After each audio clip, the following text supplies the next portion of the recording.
Now, on 105.9 FM and streaming worldwide on the WMAL app. O'Connor and Company. 6:07, O'Connor and Company coming up at 6:35. Mark Krikorian, Center for Immigration Studies. 7:05, Dr. Robert Malone on the news yesterday about the vaccine schedule. We're going to give you a little bit more information about that coming up in a moment. And then at 8:35, Congressman Jim Jordan of the Judiciary Committee. It's Larry O'Connor alongside Julie Gunlock. Morning, Julie. Good morning. It's about the vaccine schedule. It's about vaccine policy. It's about who informs the Center for Disease Control, the CDC, with regard to vaccine policy in this country. Ever since COVID-19, I think that Americans now are scrutinizing every aspect of our public health infrastructure because it failed so miserably, let us down as a country, and immediately we realized not only the power they had, but the anonymity they're able to hide behind. They say, who's making these decisions? You still, for the life of me, I have researched this. I have wasted too many hours on this.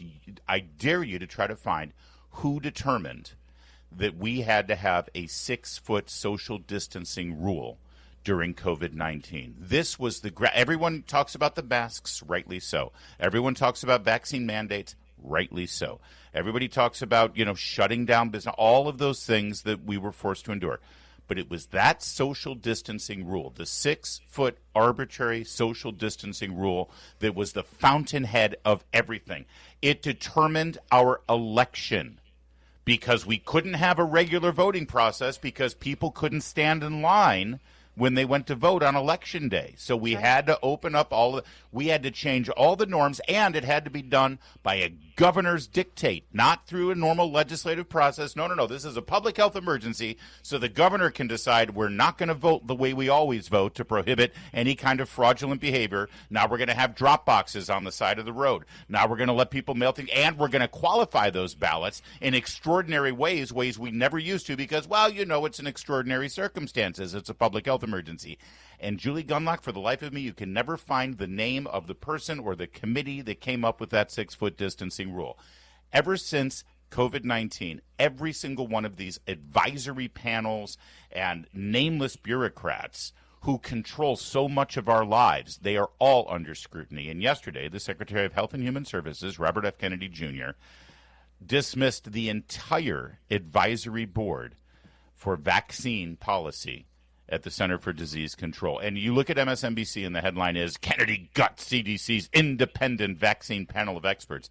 Well, if you read into it, you'll realize, Julie, that the problem is they weren't very independent at all. No. If you're advising the government on vaccine policy, you should not have any kind of vested interest in the outcome of that policy beyond making healthy choices for our society. But if you had a financial interest, you are not independent, and you should not be on that panel, and that's what Kennedy did yesterday. This defines revolving door. If you want to know, if you hear the term, revolving door, look up some of these people he dismissed.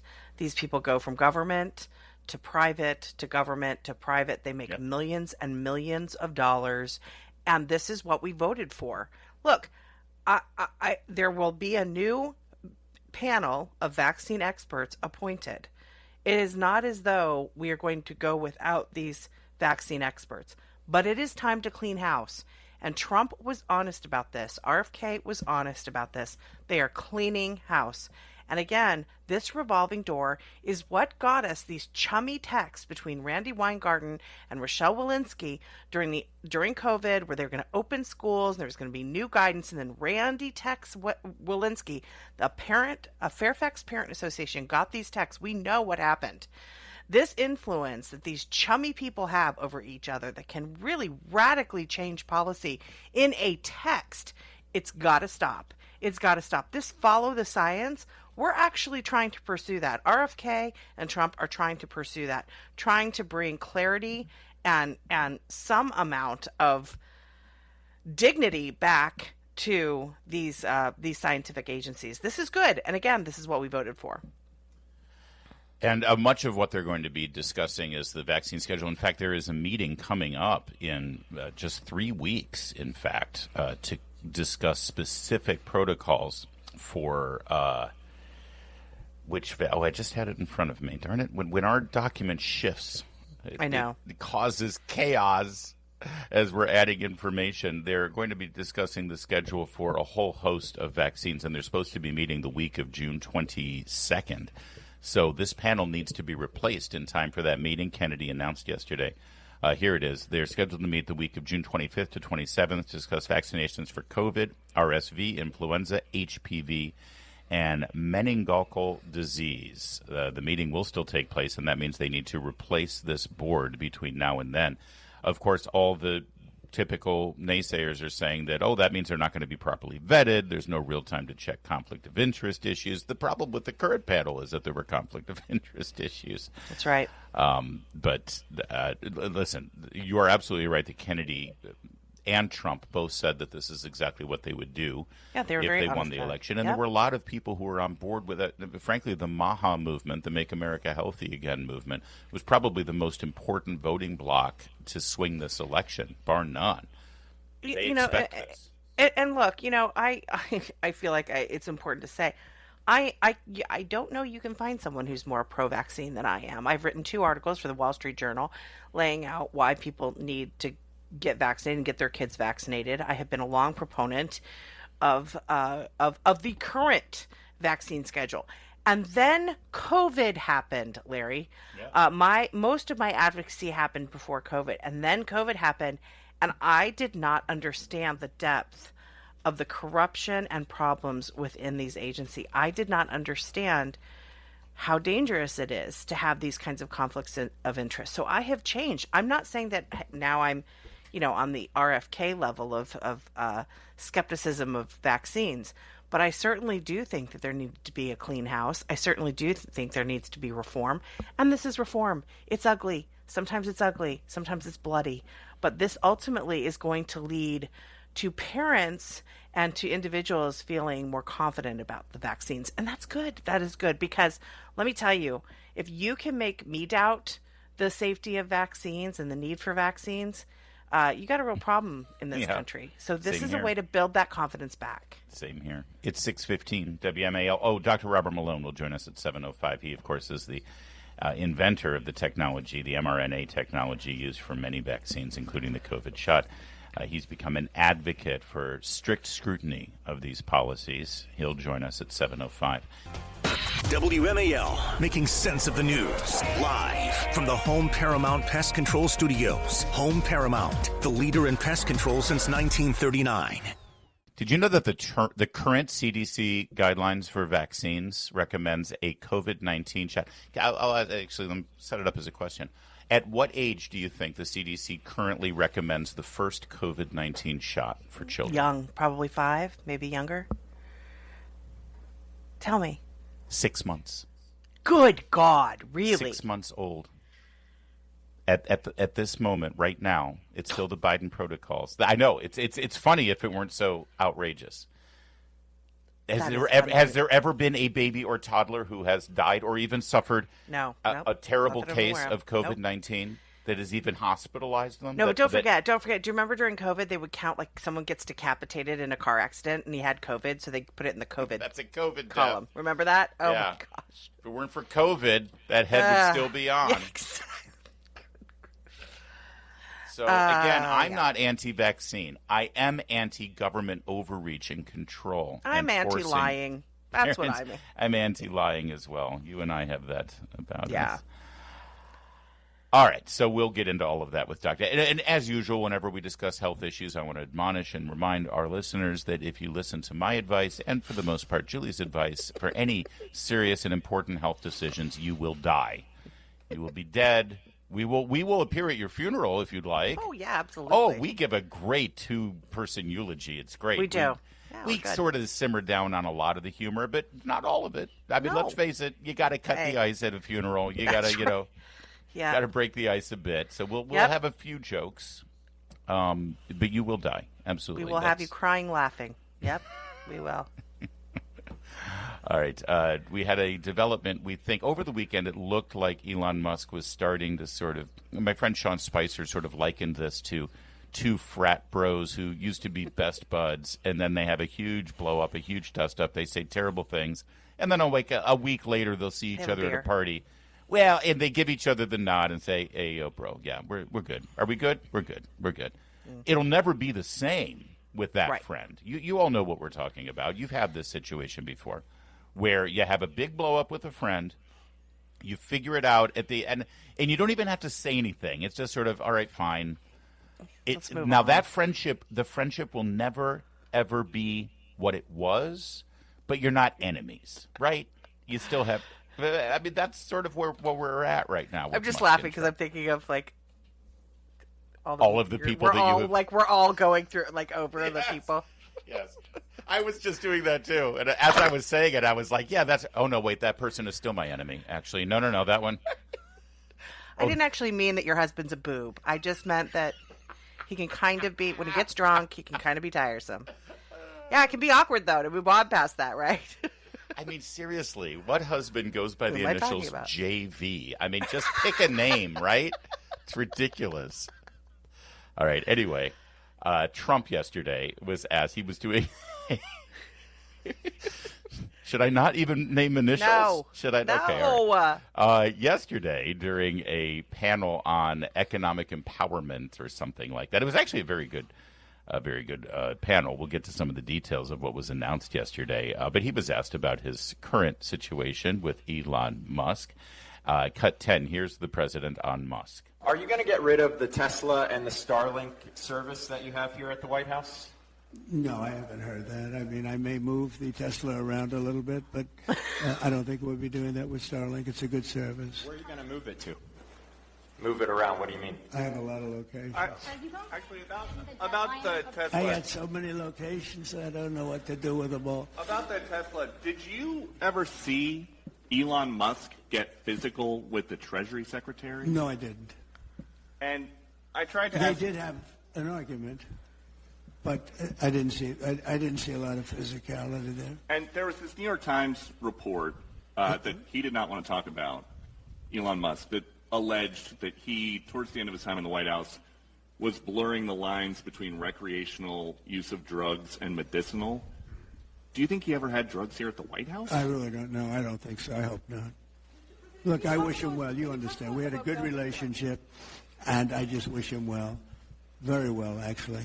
Yeah. All right, we had a good relationship. I wish him well. I wish him very well. And no, I'm not going to get rid of my Tesla, which is kind of sad because I was hoping maybe I'd get a hand-me-down because that is a sweet cherry red plaid. I would take that in a second. He might move it around a little bit, though, because he's got a lot of locations. And that's true. We got the golf club in Northern Virginia. We got Bedminster. We got Mar-a-Lago. We got a ton of places. And that's actually kind of cool. It's like, come to the golf club this weekend and you'll see the Tesla. It's like, all right, that's sort of becomes like it's like the Oscar Mayer Wienermobile, right? Yes. You always get excited when you sighting? see it. Yeah, where's it going to be next? Yeah. But then asked about the drug use that was rumored in the New York Times and in the Wall Street Journal. He said, I never saw that. It's ridiculous. Musk replied to that, by the way, on his social media platform, X.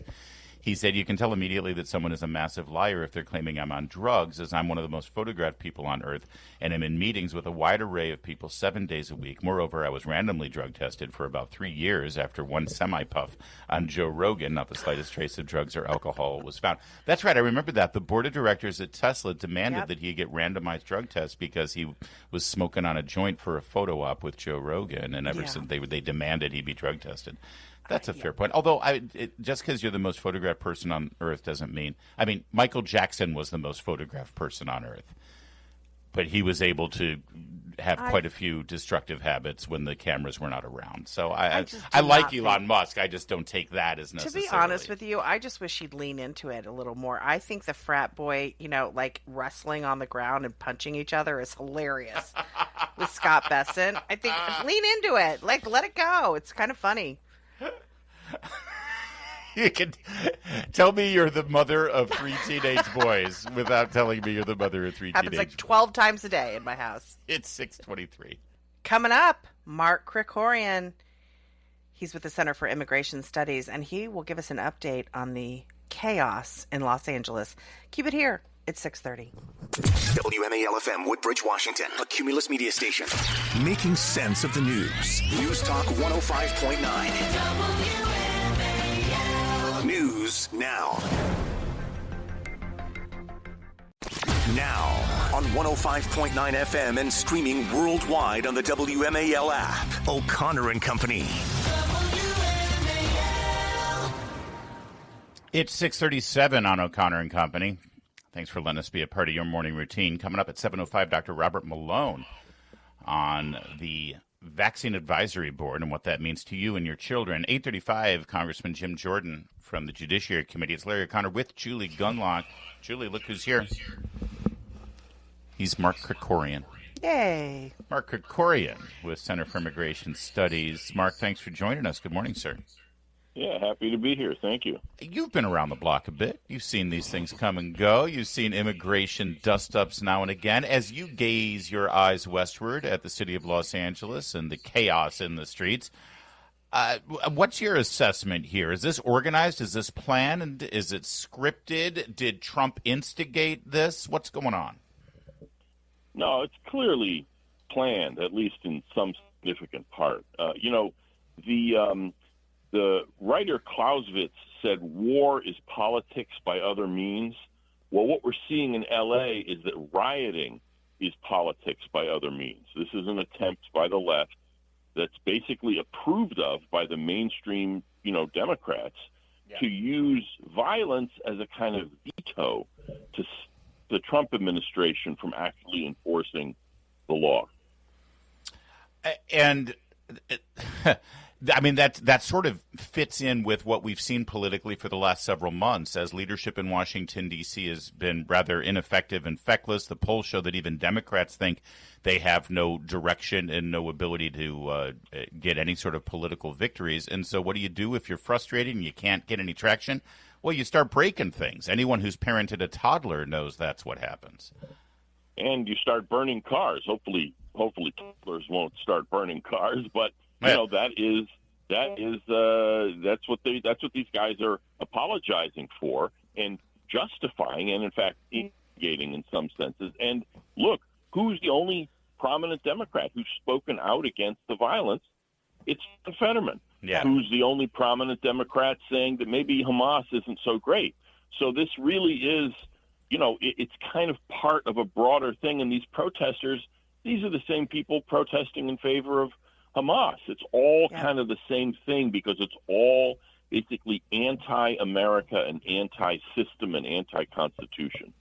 Mark, you mentioned this is a broader movement, and we saw this on college campuses where, it was always funny. All the tents were the same color. They looked like they were the exact same tents, right? And we would see the same chants and the same slogans thrown around. And obviously these NGOs, they have gotten so much power, and they are now, there was a tweet last night about the delivery of sort of masks for these protesters so that they could be even more aggressive with the police. When is the Department of Justice going to look into this as sort of a RICO case and really try to designate some of these groups as terrorist organizations? They are setting cities on fire. They are assaulting police. It's really dangerous. Do you have a sense of the Department of Justice or the FBI getting more aggressive on this? And I don't have any inside knowledge, but do you think Kash Patel and Dan Bongino are looking into this? Yeah, I'm pretty sure. Yeah. Of course they are. Now, this kind of thing is hard to prove. You got to connect dots. That can be difficult. So it's not like people should be saying, "Hey, there's no indictments and it's Wednesday, and so what's happening?" This is the kind of thing that has to be done right, has to be done deliberately. But I'm reasonably confident that if there's a there, that the Department of Justice is looking into it. On a broader view here, if you could, Mark, does this help or hurt in terms of public sentiment for something that you've been advocating for a while, which is, number one, enforce the laws we've got, but then ultimately we do need some new laws as well, as some of the loopholes need to be plugged because the next president might not be as diligent in enforcing our laws. What do you think this violence does? I mean, my hunch is it actually helps those in favor of rule of law. Yeah, I think so, clearly. And look, what we're seeing in L.A. is an attempt to create a political narrative, and this is what I mean by saying that rioting is politics by other means. Yeah. The Trump administration has to be careful not to overreact and lose control of the narrative. But so far, the National Guard and the Marines that are being sent there, they're purely in a defensive thing. They're not out there gunning people down. They're protecting federal facilities and federal officers from being attacked, and that's the smart thing to do. This is a strong but controlled response, and keep that up. I think they can win this narrative fight, and that's where you see political benefits coming from this. Yeah, Gavin Newsom put on X, he said, we didn't have a problem until Trump got involved. Is that, I mean, maybe from his perspective they didn't have a problem, but what's been going on in California and in Los Angeles under these policies, especially this law called the California Values Act from 2017, which prohibits any local or state officials from cooperating with the feds on immigration laws? Yeah, it's crazy. And the way this is presented, this is basically California is a sanctuary state. There are sanctuary cities within it, but the whole state is now a sanctuary for illegal aliens. And what that means is not that cops don't enforce immigration law. ICE doesn't want cops walking around asking people for their green cards. What they want is when locals arrest people for local crimes, beating up your girlfriend, driving drunk, selling drugs, whatever it is, that when they're booked, ICE gets their info as well as the FBI. Yeah. And if they're illegals, all they want is to say, look, when you locals are done with this guy, either you're going to spring him or you're going to send him to jail, and then when he's finished, whatever it is, when you're done, let us know, hand him over to us, and we'll deport him. That's what California is doing, is protecting criminals from the consequences of their actions. And it's outrageous, and the whole point of what Trump has been talking about is that this has to end. Well, and so when you hear Gavin Newsom saying everything was fine here, we didn't have a problem until Trump got involved, is that true, or do they actually have some pretty serious problems there because of as a result? They have serious problems, but in a sense, Newsom is right, because what he's saying is, look, we were letting all the illegal alien criminals go before Trump got here, and we were okay with that. So everything was fine from his perspective, but it's not fine from the perspective of ordinary people in immigrant communities, especially, who are the ones who are preyed on by these criminals that Newsom is protecting. And the idea that we keep hearing in mainstream media, which, on a per capita basis, if you're in the country illegally, you're less likely to commit a serious crime. And for the most part, these are all law-abiding individuals. Does the data bear that out, Mark? No, the data is a complete mess. It's not clear whether even illegal immigrants are more or less likely to be committing serious crimes, non-immigration crimes. But it's an irrelevant debate. It's a red herring, because the issue is, if there's one illegal alien who commits a crime, that's one crime too many, because that person should never have been here in the first place. Yeah, it's cold comfort to the family of Lake and Riley when they hear, on a whole. Yeah, exactly. All right, Mark Krikorian, you're going to be a busy man this week. Thanks for joining us. Thank you. Center for Immigration Studies at 645. WMAL's Vince Colonnese, weekdays at noon on 105.9 WMAL, making sense of the news. We had an odd story coming out of the White House. Stephen Miller, we love Stephen Miller. Stephen Miller's the Deputy Chief of Staff. He's fantastic. He met his wife, Katie, during the first Trump administration. They're married, happily married. They've got a couple of kids. It's great. Katie Miller recently took a job working for Grok, which is the artificial intelligence engine for X and Elon Musk's AI, basically, something that he thinks is going to be one of the biggest growth industries in the world, which it probably is because Elon Musk knows these things. Katie Miller is now working in the comms shop over there for that. I think she might be the spokesperson for Grok. So there's this there's a post on X. Stephen Miller over the weekend posted, "We will take back America," responding to the chaos and unrest in Los Angeles. Elon Musk, it appears, quote tweeted that and said, "Just like I took your wife." Oh. Now, I don't think. Let me just cut to the chase. It appears to be fraudulent. Elon Musk says this is fake. He did not do that and would not do that. He does have a reputation with the ladies. Let's just lay that out there. But I don't think there's any. I think, of course, he did technically take his wife to come work for him, right? But obviously the connotation is But he has denied it. He has denied it. Right. So, and here's the funny thing.